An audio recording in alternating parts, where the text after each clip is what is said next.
Welcome to Debt to Cinema. I'm Brian Gillis. And I'm Steven Maltmanex. Like most people, we love going to the theater and catching the latest releases. However, sadly, put a big dent in your wallet. Fortunately, living in the digital age makes the viewing possibilities endless from the comforts of home. Many of these films that you can see right from your couch, we're ashamed to say we miss, despite labeling ourselves cinephiles. So join us as one or both of us cross off a title from our list of shame. It can be an all-time central classic, or an underrated piece of cinema that's worth giving a shot. Hell, it might just be some trashy film we want the others' opinion on. So sit tight and join us as we pay off our debts. $1. How does that? Tromaville, New Jersey, 1984. Melvin Junko, a mop-wielding health club janitor. A scrawny, skinny, weakling wimp of a nerd fell into a misplaced barrel of toxic chemical waste. Melvin was suddenly transformed into a hideously deformed creature of superhuman size and strength.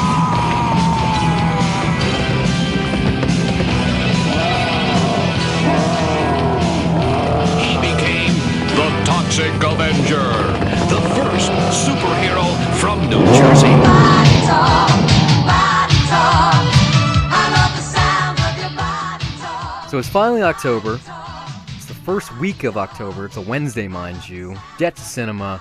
I'm learning from my mistakes last year. Instead of picking random shit not related to horror, I'm going forward. You've never listened to the show. You know nothing about me. I'm Brian. I'm the one that starts in the intro. I usually try to start the episodes.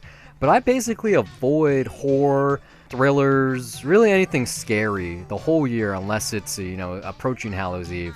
And it's really weird that I would pick this Troma film. I picked it for me, and it turns out that I'd actually seen it before. Oh, okay. Well, technically we're following the rules because I have not seen Okay, it. perfect. So that would suck if I... Yeah, because I told you to pick it. I was on Vudu. I had some free money. It was like a $2 rental. And then when I actually watched it last night, I found out that almost every Troma flick is available for free on YouTube. How did your copy look? Because I got to say this right now. I got mine off Amazon Instant, which it's available on Prime. But fucking... holy shit! Scratches like this thing and burns. No. Like what this was is like it looked like a VHS rip. Yeah. But like someone, threw the black bars at the top and bottom, like they cropped it, so it's a 4:3 ratio image that just has black bars there, and it's not even anamorphic. So like, what the fuck? Granted, I can't be pissed because this movie is not that visually appealing, but. I don't know about that. Like, this looked inexcusably shitty, though. It's supposed to look shitty. This is like... Yeah, but this is like taking a VHS version and then making it worse by giving me less of an image. I would have to assume this is 16 or Super 16. It had a very small budget despite the special effects here. This is mid-80s, like, super trash. This is B-budget, harkening back to, like, the 50s era, like a monster movie or a double feature. And with that this is cheaper than Roger Corman. I don't know about that. I would say so. Like, this is, like, it's a little bit higher than that that. Troma cherry. Like, this is my first Troma flick. I've seen a lot of the Roger Corman stuff. Like, I've seen, it's mostly the sci-fi based stuff, like Battle Beyond the Stars, which I watched a lot as a kid, Galaxy of Terror, Forbidden World. Or, even Rock and Roll High School. Like, that is something that's cheesy. This is, like, way fucking crazier than any of those are. Well, this is very, very 80s. Like, Troma, they still exist now, but, like, this and then Class in Nukem High, which I actually saw last night because I felt bad. I was like, well, this show, I'm supposed to pick something I've never seen. So I did a double feature, which was awesome. Bozo and Slug, the two main dudes that do, like, the hit and run game here, they're in that as well, not playing the same character. But the fact, like... Well, of course not. It also takes place in Tromaville. It has to do with toxic waste, except instead of being about, this fucking geeky janitor turned superhero, it's just about what would happen if these high schoolers, their school was literally next door to the factory where the toxic waste was being made. So that one is much more developed. There's, like, actual stuff going on there. But the real reason why I picked this originally, I grew up, my brother had Toxic Avenger action figures and stuff, because Troma did this weird thing. Toxie is their mascot, but in, like, the late 80s, early 90s, they made a TV show, a cartoon series called The Toxic Crusaders, where they just neutered the fuck out of this property in the same way RoboCop was to sell toys and merchandise. And speaking of, if someone has never seen this film and they've seen RoboCop, you go into this, you're like, wow, this is like really similar. They just ripped off that Verhoeven film. This came out before, like 3 years prior. So I think it's actually the opposite. I have a feeling. Well, I mean, it's also, the circumstances there are completely different. Yeah, like, the creation of the character. They are like both campy in their own way, but I mean, this just between the nerd Melvin and then the final product of the monster couldn't be any more different. It's like pretty ridiculous. So much to the point where they are not even the same person. No, yeah, Like, and they're then not- the horrible voice Seriously, narrator. that's just dubbed over with like all the monstrous groans and all that shit. It's like this. It's as much as I love RoboCop, I think this is right in the same vein. It has the same kind of gore going on, except here it's much more horrific instead of like kick ass. Look at that how cool that was. There's toxic wastes in both movies. They're both satirical of the 80s. I mean, you got lots of hard bodies here. Both have nudity more here, tons more here. You see lots of nice tits. I mean, honestly, I don't think this gore had much of an impact on me. Like, it's definitely there, but I mean, especially after seeing something like Ricky O, where that's another level. Yeah, I know, but that's like Evil Dead 2 Brain Dead level. I know, and it's like I think I peaked with that just because like I enjoyed this, just not as much as that. Like, there are moments here where it's like, as insane as some of the stuff is that happens here, there were moments where I was just thinking like, yeah, if I had buddies over and we were drinking beer and just watching it, like, I could look away from the screen and talk about other shit for a few moments. Like, there are just long stretches of punching that, just seem kind of amateurish and like on an action level are not that exciting. It shows that this is a low budget thing. But then when you look at once again, then you'll get something like a really cool ice cream sundae being made. Oh yeah, that Taco Bell. I'm sorry, Yeah. the Mexican place scene, which apparently was the actual name of the restaurant, even though it is totally the original Taco Bell setup with the arch doorways and everything. That's like a must watch because, like I said, I'd seen this before. I couldn't remember how. It was probably on IFC when I was a lot younger. And I knew the setup. I was like, oh, it's a janitor in a tutu that gets hit with the waist, and then he saves the day. But when I was watching, I was like, wow, this is like really, really familiar. I was taking notes. I'm like, what? I've seen this before. Like the whole mop face calling card, just the shtick, like how it goes. But like going back to the satire, I love how the bad guy here is like a corrupt city official. It's like the mayor is the real villain, and that same guy, the same actor, also plays the villain in Class of Nukem High. But like there's like child trafficking here, prostitution, like so many talking points that you just kind of gloss over because they happen so quick that it's like, is this satire or is this just trash? It's not. I'd say it's more just trash. Like, it brings these points in, but then the solution is, well, let's just kill these fuckers. Like, so, yeah, I mean, something drives me to stop these people. I don't know why.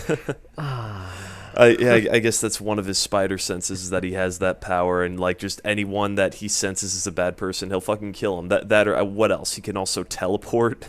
Sorta. Well, he can jump seriously, really no, high. like it's he's pretty fucking hilarious. bulletproof. He's like invulnerable to everything except getting hit in the nuts. Like it's pretty funny though. Every time his blind girlfriend hits him in the nuts, I chuckled or like I did an eye roll. Like it had an impact. Like when she brings him home and he's like, hi, and she's, I'm so hideous. She's like, let me read your palm, and she goes to reach for his hand and like touches him in the dick. And they're like, oh yeah, like that sex scene. Whenever they finally make this remake, should be so bonkers. In a post Deadpool world, yeah, you totally could do a remake of this and kind of play it straight, because I mean, in the way they are somewhat similar, I guess. Almost. I mean, this is somewhat not there, but like there are enough threads there that you can kind of loosely see it. This isn't a good movie.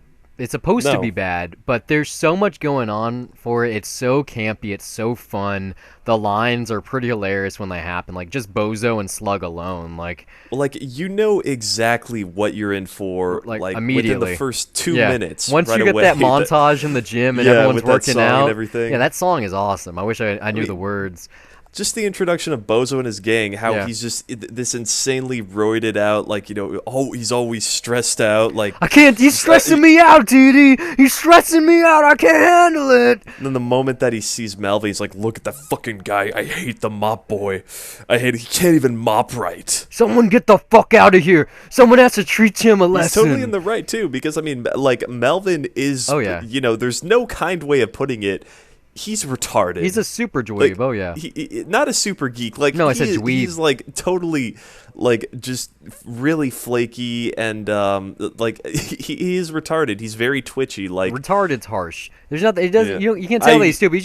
He's really socially awkward. Like he's not a come on, nerd. when He's he not a dumps geek. that mop in the hot tub Well, there, he's it's busy like has no looking- situational awareness. It's He's busy looking at all these girls with like 2% body fat wearing almost nothing at all. Like this is the height of the Reagan 80s. Like everyone is having a good time partying, doing drugs. like what this is like it's taken that stereotype. I guess that you could see in 80s horror flicks, or I don't know, Back to the Future kind of comes to mind. But like this is like those stereotypes multiplied by 10, just as far as insanity. Fucking Bozo, man. Bozo's like, such a it's good time. I know it's not just that. Like he's stressing me out. He's screwing up my karma. Like fuck. Like I love just how watching that guy. It's enjoyably bad. it's like he's not so much like on paper. He's not that much different than Biff is.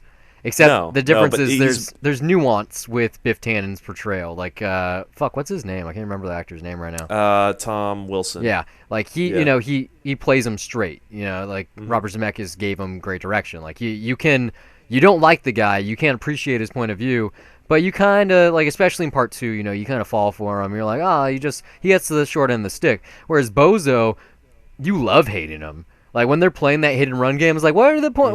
How's the game work again? It's like double points for kids and minorities. There's like triple points for Hispanics, like Puerto Ricans. That's what it was. They have like on the side of their car, they have the check, like the scoreboard, so they can keep track Yeah. with the Polaroids. Like that scene with the kid on the bike is so awesome. Like if someone is squeamish, if they don't like the sight of blood, that gore is probably the best stuff in the flick. Where it runs over his head. Like, I mean, yeah, it's So like good. this movie totally does not give a fuck. Like, if, for basic, like, rules in movies of, like, hey, don't kill kids, don't kill dogs. Yeah. This movie does both. Like, right away, it's just, exactly whether or not you're going to like something like this. Because it's total trash, and it just has a good time doing it. It's not too I already said, this is kind of influence on RoboCop, but it's not too dissimilar from Darkman either. Like this is one of those stereotypical, this is proof that the superhero movie can work, because this was a success before any of the real superheroes started. I mean, they had several Superman films, but the big heavy hitters like Batman and the X-Men and all the ones that people appreciate now, this Yeah, they were paved, still on their way. Yeah, this paved the way. Like this proved that audiences are, happy and they want to see a superhero, even if it's a property you've never heard of. Like it just works. Have them have an outfit, save the day, stop the bad guys, and it doesn't matter if he blows up cars and does all this shit too, as long as he's a good guy. Well, yeah, but I mean, I think with those films, like at least with Superman, the first one, like, and then everything that came the way later, like those proved more importantly that those movies could be taken seriously. Like, this is like, I'm not so sure if people saw this expecting a superhero movie. No way. Maybe the same way, like, let's say if, Shaq Steel, if they enjoyed it on the same level. Which maybe. is I a don't Superman know. spinoff, by the way. But this one, it's like, this is totally up there with, it's just one of those movies that your uncle shows you when you're like 13 and it's your favorite movie for like a summer. Is that what Just happened? because, not for me, but I'm just saying it's that kind of movie, because you get to see good nudity, there's fun language, there's some funny jokes, there's kick-ass makeup and effects like for the time and for the budget, and it just like you can't be offended unless like you have really fucking thin skin, because no one's trying to hurt anyone here. There's nothing racist going on. Like, yeah, they got the chief of police who's The totally Nazi like a one. Nazi. Yeah, like but I mean, but this is stuff that's really just there for no reason. Like, I mean, yeah. just in a trashy way to have fun with it and make it as weird as possible. Like I don't know. I wouldn't call this stuff harmless because it always harms somebody. I don't know. People take offense to like weird stuff, like anything that kind of falls in that so bad it's good category. Like, I can totally see some people watching this and immediately tuning out and calling this terrible and just like being offended on some level. Like, how could someone make something this bad? Like. But I think those people would turn it off before Toxie even makes an Oh yeah, appearance. no, like absolutely. Like just the way that Melvin, during that whole like Carrie scene, and then it culminates with him jumping out of a window to commit suicide, and landing into the the waste, how which amazing is with that reused. scene, because it's like I knew it was coming, and then I was like, how the fuck is this gonna happen? Like I know it's conveniently, but I never thought like he was just gonna jump out of the window right there. Remember, I love the truck drivers are like, we shouldn't stop. And he's like, well, remember that stuff we had the other night? Yeah, I got some more. And then like it gradually goes from like, oh, his nose is white, so they come back to him. It's like, your whole face is fucking white. It's like that Tony Montana scene in Scarface where he's sleeping in the Coke Mountain.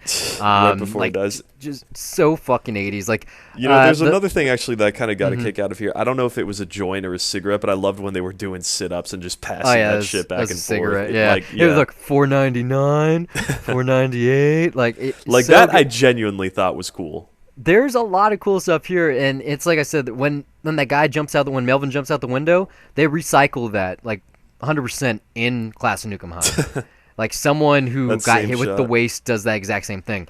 Like, And I hear that's not that different from Roger Corman in that, they do recycle sets and they do what they can to save money. Troma's known for that cheap appeal, although from what I've seen, it just seems like they're far more insane than anything else that Roger Corman has done. I mean, this is like a cartoon came to life. Like it just is. Not just because it's graphic, but everyone just in both of these films that I'm mentioning, you can't take it seriously. You just can't. Like it's so crazy. But whereas in Class of Nukem High, like it is a legitimately good movie. It's not this weird voiceover where you don't see this character's face for like, what does it take, like 50 minutes until you actually see the Toxic Avenger's face, who doesn't even have a name in the movie, the monster. The whole time, and it's like I love our monster hero. I mean, like, there's no real reason to hide it. I don't know. Maybe it's just one of those amateurish things of like it's supposed to be more of a reveal. Then again, when is it that we actually see it again? Like at some point when the relationship grows, and it's when the guess town starts accepting him. Okay, yeah, and it is kind of earned. Like it is kind of sweet in that sense. That's what's so funny though. They like use that same exact relationship in Fantastic Four 2: Rise of the Silver Surfer. The Thing marries a blind woman because she can't see how hideous she is. No, Tim Story she's not owes blind, this film. I don't think. Are you joking? No, you're very wrong here.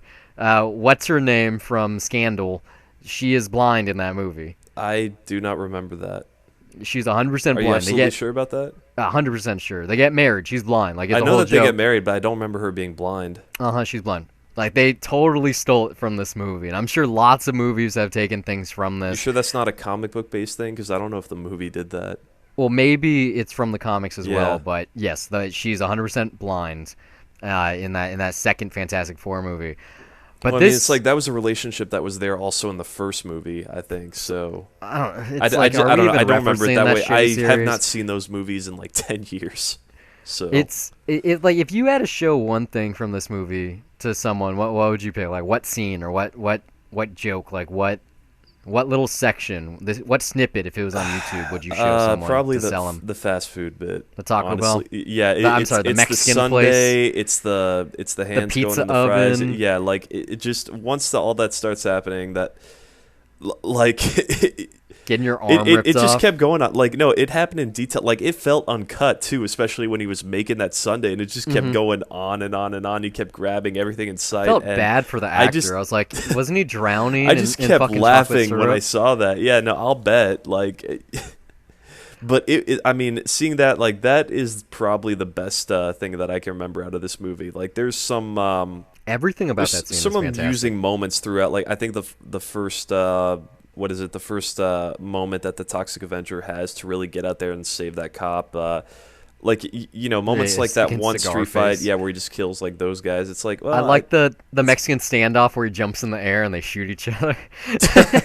It's like, oh, he has that power Yeah. too. Like, like it's the only like, thing. oh, how is he gonna get out of this? Oh, well, duh, fucking Toxic Avenger. Of course they would do that shit. It's like the only thing this film doesn't have is like Toxie saving a cat from a tree or something, which would have been awesome. Maybe in the sequels, which are supposed to all be horrible.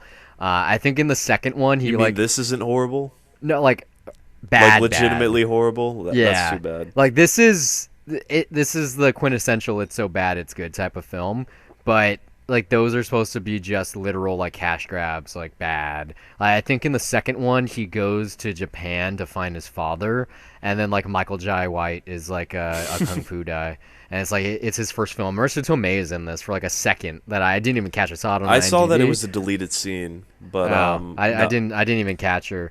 But like some of the funnier moments is when the old lady at the end goes to dry cleaners and she's like, "I love my son, but he went out with his best girl last night. And he came back home with these pants," and they're like, "It's like covered the most cum you've ever seen in your It's life." like, I don't know what it is. It's like a bullshit. And she's what? She's in charge of like some slave ring or some shit. It's like, oh, you don't know what that is? It's a stupid line. Like It her is. backstory after her death is really fucking weird. It's But, amusing though. Like just that little scene, real quick with the guy leaving. Oh, don't give me a ticket! Don't give me a ticket! Don't give me. You know, a ticket. I gotta say though, like I did honestly think during that scene, wait, what? Did I miss something? Like, did I not why offer did he something? kill Because this like, old why lady? the fuck did she just get killed? Yeah. No, it's his Spidey sense. It's like he knew she was bad. He just knew. Yeah. It's like maybe there was like a scene somewhere where the little girl who was forced into prostitution, maybe that was like one of her tricks or something. I don't know.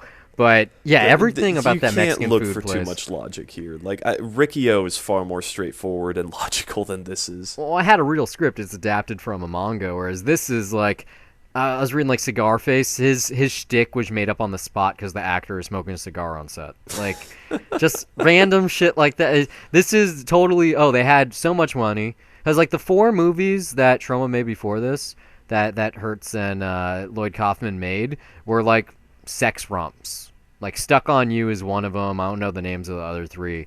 And they were just sex movies. Like, you know, let's show some tits. Let's make some sex jokes. Kind of like Porky's. Like, let's get people to buy the tickets because it's something that you can't really see. Like the pre-American Pie Hollywood film.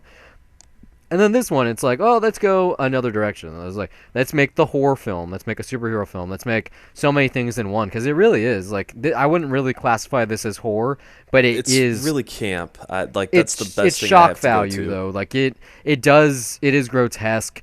It is a superhero film. It's a comedy. It's a satire. It's so many things that I gotta buy it for $1 because this is like the literal $1 buy. Like this is the ultimate. Oh yeah, the movie's worth $1 for sure. Like how much would you buy it for? $1. It's free. It's free on YouTube, but it's like in the dollar bin. This is something that would be in a dollar bin, and it's also good. Like it's. This I think if I met a girl and I wanted to see if she was a keeper or not, put this one on because if she's enjoying it, then I know for a fact that she enjoys my sense of humor. And if she's like grossed out and not digging it, then fuck off. I'd find someone else type of thing. I wouldn't test it. I mean, like if I discovered that like she actually dug it and got that it was humorous, that like. Then that would be reaffirming, like for me, that she would be a keeper. But I would never test that out. I don't think. You know what? As far as the literal dollar buy, okay, yes, in that sense, I will. Not as like a high coveted, like holy shit, like I fucking love this movie type of thing. I will throw that out there. You know, like. The best way to put it is like it just is. You know what this is right away. You know if you're gonna enjoy it or not. It's not high art. Like it's. Any criticism like that you got to make, it's going to be obvious within like the first 2 minutes what it's going to be. But yeah, no, this is just, it might have been too close to Riccio, I guess, in that I kind of already got my fix in shock value. That the impact just wasn't there, or it could be the jet lag right now. I don't fucking know, but I don't want to overanalyze that shit. I mean, I enjoyed it really. Like it just that's they made this movie. It's fucking crazy. It's fucking weird. I dug it for what it is. I'm fucking happy it exists, and like yeah, like that's really the best I got. Definitely check out Class of Nukem High. That's gonna have to go on my list of shame. It is a legitimately good movie. It has a lot going for it. It's a high school story. There's like punks versus jocks. There's also like the same toxic waste, but it's done well. There's actually a creature there. It's kind of a creature feature. There's like a anti-pregnancy like thing. Like there's a lot in that film. Like it's weird how good it is, but like despite how stuffed to the gills it is. And it also doesn't completely make sense like this movie, except you can tell that like Troma 2 years after this, that they kind of figured things out. Despite how much they're recycling, how much of the actors show up again, that the sets are probably used to a certain amount. It's like that one, I can't believe I never seen it. Like Weird Science is indebted to a certain extent to just the way some of the characters look. And man, like that one, it was a great double feature. Like I wish because they did remake that one like a year or two ago, but it would be cool if Troma just like rebooted their entire studio and made like a shared universe in Tromaville. Like here's the varied stories that happen here, because man, there's some untouched untapped potential. There's so much good there. Aren't they fighting hard like to get a bunch of their stuff remade? I think. Yeah. Or Lloyd Kaufman is like, there was one with the guy that did most of the Saw movies. I can't remember what it was. Toxie's supposed to get a remake, like a PG-13, like somewhat family-friendly version. And then, like I said, Class of Nukem High. It's called like Nukem High Reunion, or I don't fucking know. But Can that you came imagine out a remake of this year or though two with ago. the CGI Toxic Avenger? No, it couldn't be CG. They totally would though. But they totally would. That's the thing. If they're going for PG-13, then yeah, they'll go for the biggest, most appealing version, and they're gonna it'll be CGI in the same way that the Ninja Turtles are CGI right now. Well, the information on this remake came out before Deadpool, so after that's proven, a hard R superhero film can work. Yeah, I think definitely. that's just it's more proof that no, you don't have to do that. Just Like you could do it capture, for $20 million easily. Yeah. Yeah, capture the same exact tone, have the same kind of gore and nudity, except make it more not family friendly, but make it more of a crowd pleaser. Don't necessitate camp for the laughs. Just make it legitimately good. Have a good script. Like give him a true villain, not a fucking half-assed mayor. Like give him some kind of kryptonite. Like the reason why Superman was boring for so much of his creation is because he didn't have a weakness. Give Toxie, like maybe it's like a health food. Fucking like vegans. Vegans are his kryptonite. I don't know, but like come up with something that makes him iconic, because he already is. If it's a Hollywood production, it'll inevitably have that more professional feel to it, because this is a bit more of an independent spirit in that, it's small, they're doing what they're doing. This is like the epitome of the independent spirit. Like every year during Sundance, they have something. Fuck, what's it called? It's like Splat Dance. They have Troma hosts a film festival also in Park City. And what I was reading about it, I kind of want to go on these years. It's like they're battling of Sundance, and it's the true independent like cinema festival where not all the major players are there. Like it's people that love films and making trashy films, because films like this exist because you don't have the budget to make something look good. Like it looks bad, it is bad because it's the best you can do with what you got. So it's kind of like Roger Corman in that sense. Yeah, I mean it's the same sensibility, except Roger Corman was make something for really cheap, make a lot of money off of it, whereas the Troma films, from what I can recall, it was more so just, this is what we're making, this is the kind of audience we're going for, we're going to go for it. Like, not all horror fans like Troma, and not all Troma fans like horror. And this film in particular, and even Class of Nukem High, they're not horror films. Like, they just aren't. Like, they're too much fun. There's nothing spooky going on. They're not scary. Like, I can't believe that I waited till October to see these, but it was a perfect way to just start my marathon. It's like a reminder, oh yeah, like, don't be a pussy. Just watch these movies, because you might have a good time. And the next time you're in danger or in need of help, look to the horizon and maybe, just maybe, the Toxic Avenger will be there. Thanks for listening. We hope it's been a pleasure. If you like this show and you want to hear more of our wonderful voices on a weekly basis, check out 2 Cents. I'll recap what's happened in film, TV, and tech news. We're also on the titular Dollar Review Show, a spoiler-free critique of new releases or anything we've discovered on our own, whether that be TV, music, etc. You can find all of our content at dollarreviews.net. Follow us on Twitter or like us on Facebook at Dollar Reviews. And we're also on Google Play Music, iTunes, Pocket Cast, TuneIn, Stitcher, SoundCloud, YouTube, just about anywhere on the internet with hours of content available to you for free.